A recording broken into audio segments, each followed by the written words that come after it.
Episode 12-ൻ്റെ part 2-ൻ്റെ സ്റ്റാർട്ടിങ്ങിൽ കാണിക്കുന്നത് ബോസിപ്പോൾ ജോക്കറിൻ്റെയും റോസിൻ്റെയും കഴുത്തിലുള്ള ആ ഒരു ബോംബ് പൊട്ടിക്കാൻ കണക്കിന് ആക്ടിവേറ്റ് ചെയ്യാനായിട്ട് പോവുകയാണ്. എന്നാൽ കറക്റ്റ് ടൈമിന് അങ്ങോട്ടേക്ക് അരാൻ വന്നിട്ട് അച്ഛാ നിർത്തുമെന്നും പറഞ്ഞിട്ട് ഇയാളെ തടയുന്നുണ്ട്. സെക്യൂരിറ്റി ഗാർഡ്സും ഒക്കെ അങ്ങോട്ട് വരുന്നുണ്ട്. ആ സമയം നമ്മുടെ അരാനാണെങ്കിൽ അവൻ്റെ അച്ഛനെ പിടിച്ച് വലിക്കുന്നതുകൊണ്ട് തന്നെ ഇയാളുടെ കയ്യിലുണ്ടെന്ന ടാബ് താഴേക്ക് വീഴുവാണ്. അതിൽ പ്രസ് ചെയ്താൽ മാത്രമേ ആ ഒരു ബോംബ് പൊട്ടത്തുള്ളൂ. ഇത് നേരെ താഴേക്ക് വന്ന് വീഴുന്നത് നമ്മുടെ ജാക്കും ജോക്കറും നിൽക്കുന്നതിൻ്റെ അടുത്താണ്.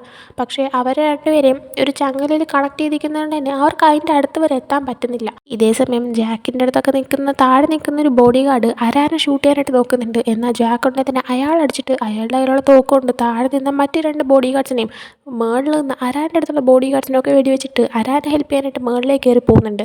ഇതേ സമയമാണ് അങ്ങോട്ടേക്ക് ഹോപ്പും സേവും വരുന്നത്. നമ്മുടെ ജോക്കറിനും റോസിനും ചങ്ങലെ കണക്ട് ചെയ്തുകൊണ്ട് തന്നെ ആ ടാബ് എടുക്കാൻ പറ്റുന്നില്ല. എന്നാൽ അങ്ങോട്ടേക്ക് വന്ന ഹോപ്പ് പെട്ടെന്ന് ടാബ് എടുത്തിട്ട് ആ സംഭവം മൊത്തം ഡീആക്ടിവേറ്റ് ആക്കാൻ നോക്കുന്നുണ്ട്. എന്നാൽ അതേ ടൈമിലാണ് അങ്ങോട്ടേക്ക് കാർബൺ കയറി വരുന്നത്. സേവ് അപ്പോൾ നീ അത് ചെയ്യും, ഞാനിവനെ നോക്കിക്കോളാം എന്ന് പറഞ്ഞ് അവനുമായിട്ട് അടിയുണ്ടാക്കുന്നുണ്ട്. എന്നാൽ എന്തൊക്കെ ശ്രമിച്ചിട്ടും സേവിന് പിടിച്ചു നിൽക്കാൻ പറ്റുന്നില്ല. സേവിനെ കാർബൺ വല്ലാണ്ട് അടിക്കുന്നുണ്ട്. അതങ്ങനെ കണ്ടു നിൽക്കാൻ പറ്റാതെ ഹോപ്പ് ആ ടാബ് അവിടെ ഇട്ടിട്ട് നേരെ തന്നെ കാർബണായിട്ട് അടിയുണ്ടാക്കാൻ പോവാണ്. എന്നാൽ കാർബൺ അവനെ അടിച്ചിടുന്നുണ്ട്. എന്നിട്ട് കാർബൺ നേരെ വന്നിട്ട് ആ ഒരു ടാബ് എടുത്തിട്ട് ആക്ടിവേറ്റ് ആവാനായിട്ട് പ്രസ് ചെയ്യാനായിട്ട് നിൽക്കുകയാണ്. എന്നാൽ ഈ സമയം കൊണ്ട് തന്നെ ഹോപ്പ് എന്തൊക്കെയോ ചേഞ്ചസ് വരുത്തിയുണ്ട്. അതൊക്കെ മാറ്റിയിട്ട് വേണം അവൻ ആക്ടിവേറ്റ് പ്രസ് ചെയ്യാൻ. അങ്ങനെ അതിൻ്റെ ഓപ്ഷൻസൊക്കെ പിന്നെ ചെയ്തുകൊണ്ടിരിക്കുന്ന ടൈമിന് അങ്ങോട്ടേക്ക് ജാക്ക് വരുന്നുണ്ട്. ജാക്ക് വന്നിട്ട് മര്യാദയ്ക്ക് നിർത്തിക്കോ എന്നൊക്കെ പറയുന്നുണ്ട്. ആ സമയം അവർ തമ്മിൽ ചെറിയൊരു ഫൈറ്റ് നടക്കുന്നുണ്ട്. എന്നാലും കാർബണാണെങ്കിൽ അവനെ അടിച്ചിട്ടിട്ട് നീ എന്നെ അടിച്ചിട്ട് കഴിഞ്ഞാൽ ഇത് ഞാൻ നിനക്ക് തരാമെന്ന് പറയുന്നുണ്ട്. അതിൻ്റെ ഇടയിൽ നമ്മുടെ ജോക്കറിനെ കെട്ടിയിട്ടേക്കുവാണെങ്കിലും അവൻ്റെ അടുത്ത് കാർബൺ വരുന്ന സമയത്തൊക്കെ തന്നെ കാർബണെ അവൻ കാലുകൊണ്ട് അറ്റാക്ക് ചെയ്യുന്നുണ്ടായിരുന്നു. അതുകൊണ്ട് തന്നെ ജോക്കറിനെ അവൻ അടിക്കുന്നുണ്ടായിരുന്നു. ഇത് കണ്ട് വല്ലാണ്ട് ദേഷ്യം വന്ന ജാക്ക് നീ എൻ്റെ ബോയ് ഫ്രണ്ടിന് തൊടുമെന്ന് പറഞ്ഞിട്ട് കാർബണിട്ട് നല്ലതുപോലെ കൊടുക്കുന്നുണ്ടായിരുന്നു. അങ്ങനെ അടിച്ചടിച്ച് വന്നപ്പോൾ ഇവൻ്റെ കാലിലിട്ട് നല്ലൊരു അടി കിട്ടുന്നുണ്ട്. അതോടെ കാർബണിൻ്റെ കാര്യത്തിൽ തീരുമാനമാകുന്നുണ്ട് ഉടനെ തന്നെ. പക്ഷേ അങ്ങോട്ടേക്ക് ബോസ് വന്നിട്ട് ആ ഒരു ടാബ് എടുത്തിട്ട് ആക്ടിവേറ്റ് പ്രസ് ചെയ്യാനായിട്ട് പോവുകയാണ്. ആ സമയം ബോസ് അവസാനം എന്തെങ്കിലും പറയാനുണ്ടെങ്കിൽ പറയാനായിട്ട് പറയുന്ന ടൈമിന് ജാക്കാണെങ്കിൽ ജോക്കറിനെ ഹഗ് ചെയ്തുകൊണ്ട് നിൽക്കുകയാണ്. ആ സമയം ജോക്കറാണെങ്കിൽ ശരി ശരി മാറിക്ക്, നീ എന്നെ ഹഗ് ചെയ്തുകൊണ്ട് നിന്ന് കഴിഞ്ഞാൽ ഈ ബോംബ് പൊട്ടുമ്പോൾ നിനക്കും എന്തെങ്കിലും പറ്റിപ്പോൾ നീ മാറി പോകാനായിട്ട് പറയുന്നുണ്ട്. എന്നാൽ ജാക്ക് ഇല്ല ഞാൻ നിൻ്റെ അടുത്ത് തന്നെ നിൽക്കുമെന്ന് ഇറങ്ങിയപ്പോൾ ബോസ് അങ്ങനെയാണെങ്കിൽ നിങ്ങളുടെ ഒരുമിച്ച് മരിക്കാൻ പറയാണ്. അതേസമയം ഇയാളുടെ ഈ വാക്കൊന്നും ഇവർ കേൾക്കുന്നില്ല. ഇവരുടേതായ റൊമാൻറ്റിക് വേൾഡിലിപ്പോൾ നിൽക്കുകയാണ്. എന്നിട്ട് ജാക്കാണെങ്കിൽ ജോക്കറിൻ്റെ അടുത്ത് എനിക്ക് ആകെ ഒരൊറ്റ പേടിയേ ഉള്ളൂ, എനിക്കെങ്ങാനും നിന്നെ എനിക്ക് കിസ് ചെയ്യാൻ പറ്റത്തില്ലേന്ന്. അങ്ങനെ അതും പറഞ്ഞ് അവരവിടെ നിന്ന് കിസ് ചെയ്യാണ്. ബോസാണെങ്കിൽ ഒട്ടനെ തന്നെ ആക്ടിവേറ്റ് ഓപ്ഷൻ പ്രസ് ചെയ്യുന്നുണ്ട്. എന്നാൽ എന്തുകൊണ്ടോ എത്ര പ്രസ് ചെയ്തിട്ടും സംഭവം അങ്ങോട്ട് വർക്കാവുന്നില്ല. ഇവരാണെങ്കിൽ അവിടെ കിസ് ചെയ്തുകൊണ്ട് നിൽക്കുകയാണ്. റോസ് ആണെങ്കിൽ ഇവരെ നോക്കുന്നുണ്ട്. റോസിന് ഇപ്പോൾ ഇവരോട് ജലസോ സംഭവമൊന്നുമില്ല. കാരണം അവരെ തമ്മിൽ ഇഷ്ടം മനസ്സിലായി. അങ്ങനെ ആ ഒരു ടൈമിനാണ് അയാളാണെങ്കിൽ 2-3 പേര് സംസാരിക്കുന്ന ഒരു വോയിസ് കേൾക്കുന്നത്. ആ സംസാരം കേൾക്കുമ്പോഴേ മനസ്സിലാവുന്നുണ്ട് അവർ മറ്റാരുമല്ല റോസിൻ്റെ അച്ഛനും പിന്നെ റോസിൻ്റെ അച്ഛനെ പോലെ തന്നെ പവർഫുള്ളായിട്ടുള്ള ആ ഏരിയയിൽ റിച്ചായിട്ടുണ്ടായിരുന്ന നമ്മുടെ ബോസിൻ്റെ കൂടെയൊക്കെ ഗെയിം കളിച്ച കൂട്ടത്തിലുള്ള ബാക്കി 3 ആൾക്കാരാണ്. അപ്പോൾ ഇവരെ സൗണ്ട് കേൾക്കുമ്പോൾ ബോസ് നല്ല നിങ്ങൾക്കെങ്ങനെ ഞാൻ ഇവിടെ ഉണ്ടെന്ന് മനസ്സിലായി എന്ന് പറയുന്നുണ്ട്. ഇതേസമയം അവരെ കാണിക്കുമ്പോൾ അവർ ഒരു ക്യാമറയിൽ കൂടെ അല്ലെങ്കിൽ ഒരു സ്ക്രീനിലൂടെ ഇവിടെ നടക്കുന്ന സംഭവമെല്ലാം കാണുന്നുണ്ടായിരുന്നു. അവരിതെല്ലാം കണ്ട് ചിരിച്ചുകൊണ്ടിരിക്കുകയാണ്. എന്നിട്ട് ബോസിനോട് നടന്ന കാര്യം പറയുന്നുണ്ട്. അതായത് ബോസിന് അധികാരം കിട്ടാൻ കാരണമായ മോതിരം അത് ആക്ച്വലി ഒരു ഫേക്ക് മോതിരമാണ്. ഈ റിച്ചായിട്ടുള്ള അതായത് ബോസ് ആദ്യം മോതിരം കിട്ടുന്നതിന് മുമ്പേ പവർഫുള്ളല്ലായിരുന്നു. ഇവരുടെ താഴത്തെ നിലയിലുള്ള നിന്ന ഒരാളായിരുന്നു. അപ്പോൾ ആ സമയത്ത് ഇവരുടെ എല്ലാവരുടെയും കയ്യിൽ ഈ റിച്ചായിട്ടുള്ള എല്ലാവരുടെയും കയ്യിൽ ഇൻക്ലൂഡിങ് റോസിൻ്റെ അച്ഛൻ്റെ കയ്യിലുണ്ടായിരുന്ന മോതിരമാണിത്. എന്നാൽ അത് ആക്ച്വലി അവർ അധികാരമെന്ന് പറഞ്ഞിട്ട് ചുമ്മാ ഭംഗി കിട്ടുകൊണ്ടിരുന്ന മോതിരമാണ്. ആ മോതിരം അവരുടെ കയ്യിൽ നിന്ന് പോയാലും അവർ തന്നെയാണ് അധികാരികൾ. എന്നാൽ അത് മനസ്സിലാക്കാതെ നമ്മുടെ ബോസ് മോതിരം തട്ടിയെടുത്തു. ബോസ് അങ്ങനെ വിചാരിച്ചു ഞാൻ ഭയങ്കര അധികാരിയായി. അപ്പോൾ അയാളങ്ങനെ വിചാരിച്ചപ്പോൾ അയാളുടെ കൂടെ തന്നെ താളത്തിനോട് തുള്ളി അയാളെ പറ്റിക്കാനായിട്ട് ഇവരും കളിക്കുമായിരുന്നു. അപ്പോൾ ഈ ഒരു കാര്യമൊക്കെ പറഞ്ഞപ്പോൾ ബോസ് ഫസ്റ്റ് വിശ്വസിക്കുന്നില്ല. ബോസ് പറയുന്നത് ഇത് റിയൽ മോതിരമാണ്, റിയൽ അല്ലായിരുന്നെങ്കിൽ ഞാൻ റോസിനെ തട്ടിക്കൊണ്ട് വന്നപ്പോൾ എന്തുകൊണ്ട് അവളുടെ അച്ഛൻ പേടിച്ചു അവളെ തിരിച്ചു തരാനായിട്ട് പറഞ്ഞു എന്നൊക്കെ പറയുന്നുണ്ട്. ആ സമയം ഇതൊക്കെ കേട്ടോണ്ടും കണ്ടുകൊണ്ടിരിക്കുന്ന റോസിൻ്റെ അച്ഛൻ ചിരിച്ചുകൊണ്ട് കാരണം നീ എൻ്റെ മോളെ ഒന്നും ചെയ്യത്തില്ല എന്ന് എനിക്കറിയായിരുന്നു എന്ന് പറയുന്നുണ്ട്. ആ സമയം മറ്റൊരു സീൻ കാണിക്കുമ്പോൾ ഈ കൂട്ടത്തിൽ അതായത് ബോസിൻ്റെ ബോഡി ഗാർഡ്സിൻ്റെ കൂട്ടത്തിൽ ഈ ഒരു റോസിൻ്റെ അച്ഛൻ്റെ ആൾക്കാരും ഉണ്ടായിരുന്നു.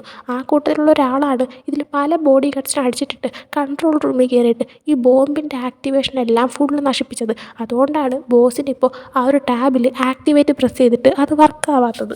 അങ്ങനെ ഇപ്പോൾ ഈ ഒരു കാര്യം പറഞ്ഞു കഴിയുമ്പോൾ ബോസിന് വല്ലാണ്ട് ദേഷ്യം വരുന്നുണ്ട്. ഇയാൾക്കാണെങ്കിൽ അപ്പോൾ എനിക്ക് അധികാരമൊന്നും ഇല്ലല്ലേ എന്നൊരു റിയലൈസേഷൻ വരുന്നുണ്ട്. അയാൾ ആ മോതിരമൊക്കെ കയ്യിൽ നിന്ന് ഊരി മാറ്റുന്നുണ്ട്. ഇതേസമയം റോസിന് ദേഷ്യം വരികയാണ്. തൻ്റെ അച്ഛനാണെങ്കിൽ ഇതൊരു ഫേക്കായിട്ടൊരു കളിക്കും ഒരു ഫണ്ണിന് വേണ്ടി എടുത്തതാണെങ്കിലും തന്നെ ഇത്രയൊക്കെ അനുഭവിപ്പിച്ചതിനും പിന്നെ ഒരാവശ്യമില്ലാതെ ജാക്കിനെയും ജോക്കറിനെയൊക്കെ ഇതിൻ്റെ ഇടയിൽ കയറ്റിയതിനൊക്കെ അങ്ങനെ ആ ഒരു കാര്യം അവളപ്പോൾ ചോദിക്കുന്നുണ്ട്. എന്നാൽ അവളുടെ അച്ഛൻ അവൾ പറഞ്ഞത് കേട്ടിട്ടും കണ്ടിട്ടും മൈൻഡൊന്നും തന്നെ ചെയ്യുന്നില്ല. അവൾക്ക് നല്ല ദേഷ്യം വന്ന് നിൽക്കുകയാണ്. അങ്ങനെ അതിനുശേഷം കാണിക്കുന്നത് 3 ദിവസം കഴിഞ്ഞിട്ടുള്ള കാര്യമാണ്. ഇപ്പോൾ നമ്മുടെ ടാറ്റു ആ വെടി കൊണ്ടതുകൊണ്ട് തന്നെ ഹോസ്പിറ്റലിലാണ്. തൊട്ടടുത്ത ബെഡിൽ ഹോപ്പ് ഇരിപ്പുണ്ട്. ഹോപ്പിന് സേവിനെക്കാളും നല്ല പരിക്ക് പറ്റിയിട്ടുണ്ടായിരുന്നു. സേവിന് കുഴപ്പമില്ല, അവൻ ഹോപ്പിനെ നോക്കി അടുത്തിരിപ്പുണ്ട്. ആ സമയം അവരെ കാണാനായിട്ട് അങ്ങോട്ടേക്ക് മുത്തശ്ശിയും ജാക്കും ജോക്കറും ഒക്കെ വരുവാണ്. അങ്ങനെ അവർ അവരുടെ അടുത്തൊക്കെ സംസാരിക്കുന്ന ടൈമിന് അങ്ങോട്ടേക്ക് നമ്മുടെ ടോയിനെയും കൊണ്ടുവരുന്നുണ്ട്. ടോയ് ഇപ്പോൾ ഒരുവിധം ഓക്കെ ആയിട്ടുണ്ട്. എന്ന ആളിപ്പോൾ വീൽ ചെയറിലാണുള്ളത്. ടോയിനെ നമ്മുടെ ജോക്കറിൻ്റെ അച്ഛൻ നല്ല പൊന്നു പോലെ നോക്കുന്നുണ്ട്. ടോയ് ആണെങ്കിൽ 24 മണിക്കൂറും ഞാൻ നാളെ തൊട്ട് തിരിച്ചു വരും, ഞാൻ നാളെ തിരിച്ചു വരും എന്നൊക്കെ ഇങ്ങനെ പറഞ്ഞുകൊണ്ടിരിക്കുകയാണ്. അതേസമയം ടാറ്റു അല്ല അരാനും ഹോയിയൊക്കെ എവിടെയെന്ന് വെച്ചപ്പോൾ ഹോയി ആണെങ്കിൽ ഞങ്ങളെ ഹെൽപ്പ് ചെയ്തുകൊണ്ടിരിക്കുക എന്ന് പറയാണ്. നമ്മളെ ജാക്കും ജോക്കറും വീണ്ടും വന്നേന്ന് അവരുടെ ആ സ്കൂൾ ഓപ്പൺ ചെയ്തിട്ടുണ്ട്.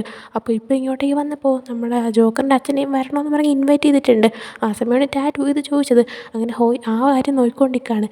പിന്നെ ആരാനാണെങ്കിൽ ബോസിൻ്റെ അടുത്താണുള്ളതെന്ന് പറയുന്നുണ്ട്. ഇത് ബോസിൻ്റെ കാര്യം എന്തായാലും ഹോപ്പ് ചോദിക്കുന്ന ടൈമിന് ബോസിൻ്റെ എല്ലാ എവിഡൻസും ആ ഒരു റിച്ചായിട്ട് നമ്മുടെ റോസിൻ്റെ അച്ഛനും ബാക്കിയുള്ളവരൊക്കെ ഹൈഡ് ചെയ്തു. അതുകൊണ്ട് തന്നെ ബോസിനെ പോലീസിന് പിടിക്കാൻ പറ്റില്ല. പക്ഷേ അയാൾ ചെയ്തതിനെല്ലാം അയാൾ അനുഭവിക്കുമെന്ന് പറയുന്നുണ്ട്. കാർബണിൻ്റെ കാര്യം ചോദിക്കുമ്പോൾ കാർബണിനെ പോലീസ് അറസ്റ്റ് ചെയ്തു എന്ന് പറയാണ്. അങ്ങനെ അതിനുശേഷം ബോസിനെ കാണിക്കുന്ന ടൈമിന് ബോസാണെങ്കിൽ ഇപ്പോൾ ഒന്നുമില്ലാതെ ഒരു അതായത് പൈസയോ ഒന്നുമില്ലാത്തൊരു മനുഷ്യനായിട്ട് ഒരു കുഞ്ഞു റൂമിലിങ്ങനെ കിടക്കുവാണ്. അപ്പോൾ കിടക്കുന്ന ടൈമിന് ഇയാളുടെ വൈഫിൻ്റെ ആ ഒരു മാല ലൈക്ക് നമ്മൾ ഫസ്റ്റ് എപ്പിസോഡിൽ കണ്ട ആ ഒരു വിലപിടിപ്പുള്ള മാല അത് മാത്രമേ ഇപ്പോൾ ഇയാളുടെ കയ്യിൽ വിലപിടിപ്പായിട്ടുള്ളതുള്ളൂ. അപ്പോൾ അതും പിടിച്ചുകൊണ്ട് ഇയാളിങ്ങനെ കിടപ്പുണ്ട്. ആരാൻ ഇയാളെ കാണാൻ വന്നിട്ടുണ്ടായിരുന്നു. അങ്ങനെ ആരാൻ ഇയാൾക്ക് കഴിക്കാൻ ഫുഡും മരുന്നൊക്കെ എടുത്ത് വെച്ചിട്ട് ഇത് നിങ്ങൾ കഴിക്കുക. പിന്നെ ഞാൻ ഒരു കാര്യം പറയുക, നിങ്ങൾക്ക് എന്തായാലും നിങ്ങൾ പറ്റിച്ച ആൾക്കാർക്ക് പൈസ തിരിച്ചു കൊടുത്ത് തീർക്കണം. അത് തീർക്കണമെങ്കിൽ ഒരൊറ്റ വഴിയേ ഉള്ളൂ, നിങ്ങളുടെ കയ്യിൽ ഇരിക്കുന്ന അമ്മയുടെ മാല വിൽക്കണം. ഇതിൽ നിന്ന് കിട്ടുന്ന പൈസ കൊണ്ട് തന്നെ പകുതിയോളം കടം അടച്ച് തീർക്കാൻ പറ്റും. നിങ്ങൾ ഇനിയെങ്കിലും നല്ലൊരു കാര്യം ചെയ്യുമെന്ന് ഞാൻ പ്രതീക്ഷിക്കുമെന്ന് പറഞ്ഞിട്ട് അവൻ അവിടെ നിന്ന് പോകുന്നുണ്ട്. ഇതേസമയം ബോസാണെങ്കിൽ ആ ഒരു മാലയൊക്കെ നോക്കിയിരുന്നിട്ട് അവിടെ ഉണ്ടായിരുന്ന ബോട്ടിലിലെ മരുന്ന് അളവിലധികം എടുത്ത് കഴിക്കുന്നുണ്ട്, ഒത്തിരി കഴിക്കുന്നുണ്ട്. അങ്ങനെ അയാളുടെ ആ ഒരു മൈൻഡൊക്കെ കോൺഷ്യസ് ആയിട്ടുള്ള മൈൻഡൊക്കെ മാറുന്നുണ്ട്. അയാളുടെ മരിച്ചുപോയ വൈഫ് അവിടെ ഉണ്ടെന്നൊക്കെ തോന്നുന്നുണ്ട്. അവരുടെ അടുത്ത് അയാൾ സംസാരിക്കുന്നുണ്ട്. അവരുടെ കൂടെ അയാളെയും കൊണ്ടുപോകാനായിട്ട് ആവശ്യപ്പെടുന്നുണ്ട്. അതേസമയം അരാനാണെങ്കിൽ എന്തോ കാര്യത്തിന് വീട്ടിലേക്ക് തിരിച്ചു കയറുന്നുണ്ട്. തിരിച്ചു കയറുമ്പോഴാണ് അവൻ്റെ അച്ഛൻ ആ ബെഡിൽ മരിക്കാറായ അവസ്ഥയിൽ കിടക്കുന്നതാണ് കാണുന്നത്. അങ്ങനെ ഉടനെ തന്നെ അച്ഛാന്നും പറഞ്ഞ് ചെന്ന് വിളിക്കുന്നുണ്ട്. പിന്നീട് കാണിക്കുന്നത് ഈവനിങ് ആണെങ്കിൽ ജാക്കും ജോക്കറും ടാറ്റുവും ഹോയും അരാനും കൂടെ ഡ്രിങ്ക്സ് ഒക്കെ കുടിച്ചുകൊണ്ടിരിക്കുന്നതാണ്. ആ സമയം ഇപ്പോൾ അരാൻ്റെ അച്ഛൻ എങ്ങനെയുണ്ടെന്ന് ചോദിച്ചപ്പോൾ ആ കുഴപ്പമില്ല, എല്ലാവരും നിങ്ങളൊക്കെ സമയത്തിന് വന്നിട്ട് അച്ഛനെ ഹോസ്പിറ്റലിൽ എത്തിച്ചുകൊണ്ട് കുഴപ്പമില്ല എന്ന് പറയുന്നുണ്ട്. ഇതേസമയം അരാനാണെങ്കിൽ ഞാനാണെങ്കിൽ കുറച്ച് മുമ്പേ കേട്ടായിരുന്നു ഒരു പുതിയ ബോസിനെ നമ്മുടെ റോസിൻ്റെ അച്ഛൻ എല്ലാവരും കൂടെ സെലക്ട് ചെയ്തെന്ന്. ഈ പുതിയ ബോസ് ഇനി നമുക്ക് പണിയാവുമെന്ന് ചോദിക്കുന്നുണ്ട്. ഇതേസമയം ഇത് കേട്ടിട്ട് നമ്മുടെ ജാക്കിനും ജോക്കറിനും വലിയ കൂസലില്ല. എന്നാൽ ടാറ്റു ഹോയി അരാനൊക്കെ ഇനി അങ്ങോട്ട് ഫ്യൂച്ചറിൽ നടക്കുന്ന സകല കാര്യങ്ങളും പറഞ്ഞു കഴിഞ്ഞു. അവിടെ കുറേ ഇരുന്ന് സംസാരിക്കുന്നുണ്ട്, അങ്ങനെയാണ് ഇങ്ങനെയാണ്, പക്ഷേ ഇനി ഞാൻ ഓടിപ്പോകത്തില്ല, എൻ്റെ ഫ്രണ്ട്സില്ലാതെ ഞാൻ എങ്ങോട്ടാണ് പോകാമെന്നൊക്കെ പറഞ്ഞ് ഇങ്ങനെ ഇരിപ്പുണ്ട്. അതേസമയം അവർ സംസാരം കഴിഞ്ഞപ്പോൾ ജാക്കും ജോക്കറും പേടിക്കണ്ട, പുതിയ ബോസ് നിങ്ങൾക്ക് അറിയാമെന്നുള്ളൊരാളാണെന്ന് പറയുന്നുണ്ട്. അത് പറ്റാതെ നമ്മുടെ സേവാണ്. അങ്ങനെ പിന്നീട് കാണിക്കുന്നത് ജാക്കിൻ്റെയും ജോക്കറിൻ്റെയും ഒരു സ്കൂൾ ഓപ്പണിംഗ് ആണ്. അപ്പോൾ ഒത്തിരി പേരൻസും സംഭവങ്ങളൊക്കെ വന്നിട്ടുണ്ട്.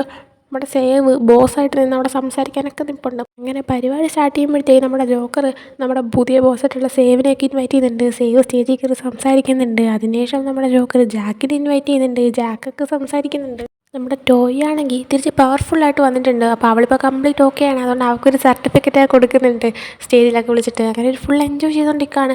അങ്ങനെ അതിനുശേഷം നമ്മുടെ റോസൊക്കെ അവിടെ വന്നിട്ടുണ്ട്. റോസും ക്ഷേത്രത്തിൽ അധികാരമായിട്ടുള്ള ലേഡിയും കുറേ പ്രാവശ്യം ഒരുമിച്ച് സംസാരിക്കുന്നത് നമ്മൾ പല എപ്പിസോഡിൽ കണ്ടിട്ടുള്ളതാണ്. അവർ ആക്ച്വലി നല്ല ക്ലോസ് ആണ്. നമ്മുടെ റോസിൻ്റെ അച്ഛനൊക്കെ ആയിട്ട് ഇങ്ങനെ വർക്ക് ചെയ്യുന്നൊരു ലേഡിയും കൂടെയാണ് ആ ലേഡി. നമ്മുടെ ബോസിൻ്റെ സിസ്റ്ററാണ് ആ ലേഡി നമ്മൾ മറ്റൊരു എപ്പിസോഡിൽ പറഞ്ഞിട്ടുണ്ട്. എന്നാലും ബോസിനെ അവർ ഒരിക്കൽ പോലും സപ്പോർട്ട് ചെയ്തില്ല, അയാൾ ചെയ്യുന്ന മോശം കാര്യങ്ങളും ഉണ്ട്. അങ്ങനെ ഇപ്പോൾ ഇവർ വീണ്ടും മീറ്റ് ചെയ്യുന്നുണ്ട്. ആ സമയം റോസ് അന്ന് ബോസിനെ പറ്റിക്കാനായിട്ട് ആ ഒരു മോതിരം കിട്ടി ആ കാര്യങ്ങളെല്ലാം അച്ഛനൊക്കെ ചെയ്തു, നിങ്ങൾ എന്തുകൊണ്ട് തടങ്ങില്ല എന്ന് ചോദിക്കുന്നുണ്ട്. ആ സമയം ക്ഷേത്രത്തിൽ അധികമായിട്ടുള്ള ലേഡി ഞാനാണെങ്കിൽ ശ്രമിക്കുന്നുണ്ട്, പക്ഷേ എന്ത് ചെയ്യാനാ, ഞാൻ നിങ്ങളത്രയും പവർഫുൾ അല്ല, അതുകൊണ്ട് ഞാൻ പറഞ്ഞാലും അവർ കേൾക്കത്തില്ല, അതുകൊണ്ട് തന്നെ എനിക്കൊന്നും ചെയ്യാൻ പറ്റിയില്ല എന്ന് പറയുന്നുണ്ട്. ആ സമയം റോസ് കുഴപ്പമില്ല, പക്ഷേ ഇനി തൊട്ട് എൻ്റെ എല്ലാ കാര്യത്തിനും കൂടെ നിൽക്കണം, കുറേ മാറ്റങ്ങൾ വരുത്താൻ നിങ്ങൾ എന്നെ ഹെൽപ്പ് ചെയ്യണം, നിങ്ങളിനി പറയുന്ന അഭിപ്രായങ്ങളെല്ലാം അവിടെ എല്ലാവരും കേൾക്കുമെന്ന് ഞാൻ നിങ്ങൾക്ക് ഉറപ്പ് തരുന്നുണ്ടെന്ന് പറയാണ്. അങ്ങനെ അതിനുശേഷം അടുത്ത് ജാക്കിനെയും ജോക്കറിനെയും അങ്ങനെ കാണിക്കുമ്പോൾ ഇവരിങ്ങനെ സംസാരിച്ചുകൊണ്ടിരിക്കുന്ന ടൈമിലാണ് നമ്മുടെ ജോക്കറിൻ്റെ ഫാമിലി മൊത്തം വരുന്നത്. അച്ഛൻ മാത്രമല്ല, അമ്മയും അനിയനും ഒക്കെ വന്നിട്ടുണ്ട്. അങ്ങനെ അവരെല്ലാവരും ഇവരെ കൺഗ്രാജുലേറ്റ് ചെയ്യുന്നുണ്ട്. അവരെല്ലാവരും ഹാപ്പിയായിട്ട് സംസാരിക്കുകയാണ്. അങ്ങനെ അതിനുശേഷം ലാസ്റ്റ് നമ്മുടെ ജാക്കും ജോക്കറും കൂടി സംസാരിച്ചുകൊണ്ടിരിക്കുകയാണ്. ആ സമയം ഒരു ഐസ്ക്രീമൊക്കെ കഴിച്ചുകൊണ്ടിരിക്കുകയായിരുന്നു. അതിൻ്റെ ഇടയ്ക്ക് ഒരു കളിയും ചിരിയൊക്കെ ആയിട്ട് നമ്മുടെ ജോക്കർ ജാക്കിൻ്റെ ഐസ്ക്രീം താഴെ തട്ടിയിടുന്നുണ്ട്. അവൻ്റെ ഐസ്ക്രീം ഇവന് കഴിക്കാൻ കൊടുക്കുന്നുണ്ട്.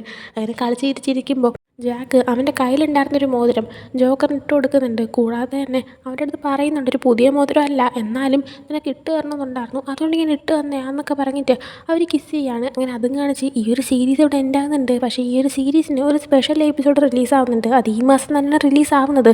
പക്ഷേ ആ ഒരു എപ്പിസോഡ് എനിക്ക് കിട്ടുമോ എന്ന് എനിക്കറിയത്തില്ല.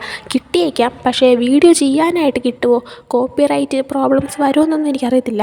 അങ്ങനെ പ്രോബ്ലംസ് ഒന്നും വന്നിട്ടില്ലെങ്കിൽ ഞാൻ എന്തായാലും സ്പെഷ്യൽ എപ്പിസോഡും കൂടെ ഇടാം. അത് വരുവാണെങ്കിൽ സ്പെഷ്യൽ എപ്പിസോഡ് എനിക്ക് ഇടാൻ പറ്റത്തില്ല. അപ്പോൾ ഈ ഒരു സീരീസ് എങ്ങനെ ഉണ്ടായിരുന്നു, നിങ്ങളുടെ അഭിപ്രായം എന്താണ്, നിങ്ങൾക്ക് ഈ സീരീസ് കണ്ട് എന്താണ് തോന്നിയെന്നൊക്കെ നിങ്ങളൊന്ന് പറയണം. എനിക്ക് എന്തായാലും ഒരു വെറൈറ്റി സീരീസ് ആയിട്ടാണ് തോന്നിയത്. അപ്പോൾ ഈ ഒരു സീരീസ് നിങ്ങൾക്ക് ഇഷ്ടപ്പെട്ടെങ്കിൽ ലൈക്ക് ചെയ്യുക, ഷെയർ, സബ്സ്ക്രൈബ് ചെയ്യുക. നെക്സ്റ്റ് വീഡിയോ ഇട്ട് വരുന്നവരെ ബൈ.